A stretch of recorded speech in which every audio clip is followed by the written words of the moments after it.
Hello dear students. आज अपने दो और नए क्वेश्चन लेके आए हैं जो कि ट्रिग्नोमेट्री से नहीं है बट अच्छे क्वेश्चन हैं, एग्जाम ओरिएंटेड है। और पहला क्वेश्चन देखिए, आपकी बुक का ही क्वेश्चन है। इसमें अपने को क्वाड्रेटिक इक्वेशन बनानी है, लेकिन अपने इसको पूरा सॉल्व भी करेंगे और वैल्यू भी फाइंड करेंगे। क्वेश्चन क्या है? A train travels a distance of 480 kilometre at a uniform speed. एक ट्रेन जो है एक फिक्स डिस्टेंस है 480 किलोमीटर, वो एक यूनिफॉर्म स्पीड से कवर कर रही है। If the speed had been 8 kilometre less than it would have taken 3 hour more than to cover the same distance. We need to find the speed of the train. ठीक है, तो question देखिए। आपको पहले question statement देखिए क्या कहना चाहता है वो। मान लीजिए यहाँ से यहाँ तक 480 किलोमीटर डिस्टेंस है,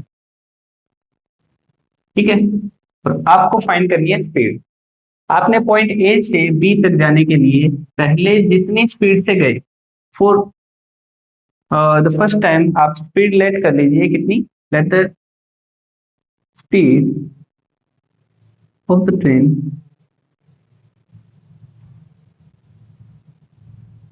x किलोमीटर पर आवर।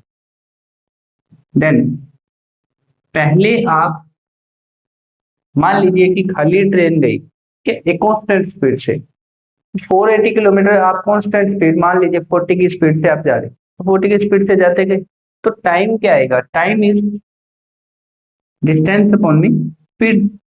आपको स्पीड फाइंड करनी है, तो अपनों ने जो फाइंड करना था उसको लेट कर लिया।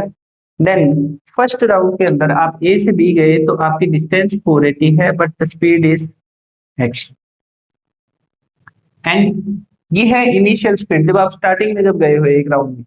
मान लीजिए आप ए से बी तक पहुंचे, अब बी से वापस ए आना आपको, ठीक है, लेकिन गाड़ी के अंदर अब लोड भी है, कोई ना कोई सामान है उसके अंदर, तो स्पीड कम होगी। और कितनी कम? वो कह रहा है 8 किलोमीटर।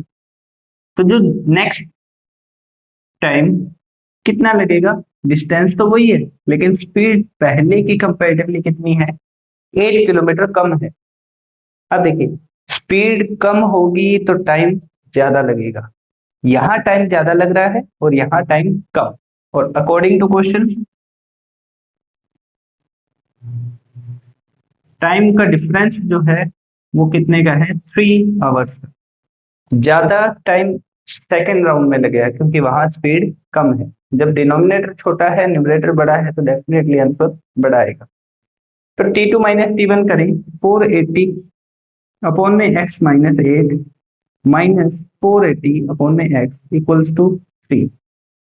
एलसीएम लेंगे, 480 चाहे तो आप कॉमन ले सकते हैं, 480 कॉमन आ गया। इनका एलसीएम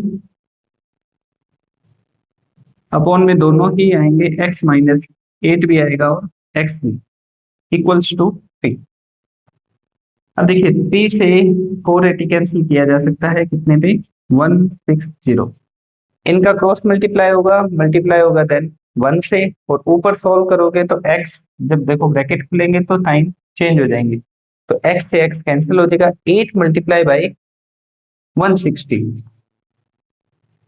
तो 8 मल्टीप्लाई 160 करोगे तो 1280 equal to x square minus 8x। ठीक है, 160 मल्टीप्लाई बाई 8 और इसका ब्रैकेट का मल्टीप्लाई करके इंटू 1। अब ये इस साइड लेके आए इसको, तो x square minus 8x plus 1280 equals to 0। 1280 के ऐसे फैक्टर की प्लस या माइनस करने पे 8 आ जाएगा, तो 40 एंड 32।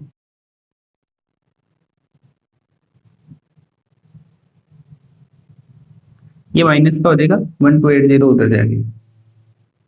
अब इनमें x कॉमन आ जाएगा, x माइनस 40, एंड इसमें 32 कॉमन आ जाएगा, x माइनस 40। बुक के अकॉर्डिंग आपका आंसर यही है, क्योंकि आपको सिर्फ क्वाड्रेटिक इक्वेशन जो स्टेटमेंट्स दिए हैं उनसे क्वाड्रेटिक इक्वेशन ही बनानी है, बट अपने उसको आगे सॉल्व भी कर रहे हैं। तो x की एक वैल्यू तो आई प्लस की 40 and x is equal to minus 32।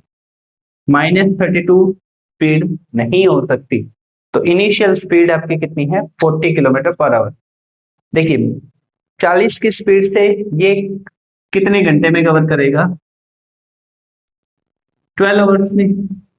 और अगर स्पीड रिड्यूस कर दे 8, तो स्पीड कितनी होगी नई? 32। 32 की स्पीड से ये कितने घंटे लगाएगा? 15 घंटे। तो डिफरेंस कितने का आ गया? 3 आवर्स का। ये फाइंड करना था। तो आपको तो इतना ही करना है यहाँ तक, ठीक है, नोट कर लीजिए। और नेक्स्ट क्वेश्चन की ओर चलते हैं। नेक्स्ट क्वेश्चन क्या गिवन आपको? क्वाड्रेटिक इक्वेशन का ही है। A cottage industry produce a certain number of pottery article in a day। एक पोट्री की जो मतलब इंडस्ट्री है वो कुछ एक प्रोडक्शन करती है थोड़ा बहुत, और सच में थोड़ा बहुत ही है, क्योंकि आगे अपने क्वेश्चन देखते हैं। It was observe on a particular day, एक दिन जाकर के मतलब ऑब्जर्व किया गया, that the cost of production of each article was 3 more then twice the number of article produced on that day. मतलब एक दिन जाकर के क्या देखा कि जो नंबर ऑफ आर्टिकल है, एक आर्टिकल की कॉस्ट नंबर ऑफ आर्टिकल के डबल, ट्वाइस से भी कितना ज्यादा है? 3 more then. If the total cost of production on that day was 90 rupees, एक पूरे दिन की जो प्रोडक्शन कॉस्ट है वो केवल कितनी है? 90 रुपए। Then find the number of article and the cost of each article. अपने सबसे पहले क्या लिखें? Number of article. Let the number of article are x and cost of each article. आपको कॉस्ट कितनी गई? Twice the number of article, और उससे भी 3 more than the twice the number of article. जितने आर्टिकल हैं उनके डबल से 3 ज्यादा, ठीक है। और एक आपको दे रखा है total cost. According to question total cost कैसे आएगी? आपको नंबर ऑफ आर्टिकल पता है, ठीक है, एक आर्टिकल की कॉस्ट भी पता है। मान लीजिए कि 10 पेन है, एक पेन की कीमत 5 रुपए है, तो 5 इंटू 10 करोगे टोटल कॉस्ट आएगी। तो मल्टीप्लाई करना है सिंपली इन दोनों को। x multiply by 2x plus 3 is equals to 90। 2x square plus 3x minus 90 equals to 0। 90 into 2 180, 180 के ऐसे फैक्टर की कितना आ जाए? 3। तो 15 एंड 12,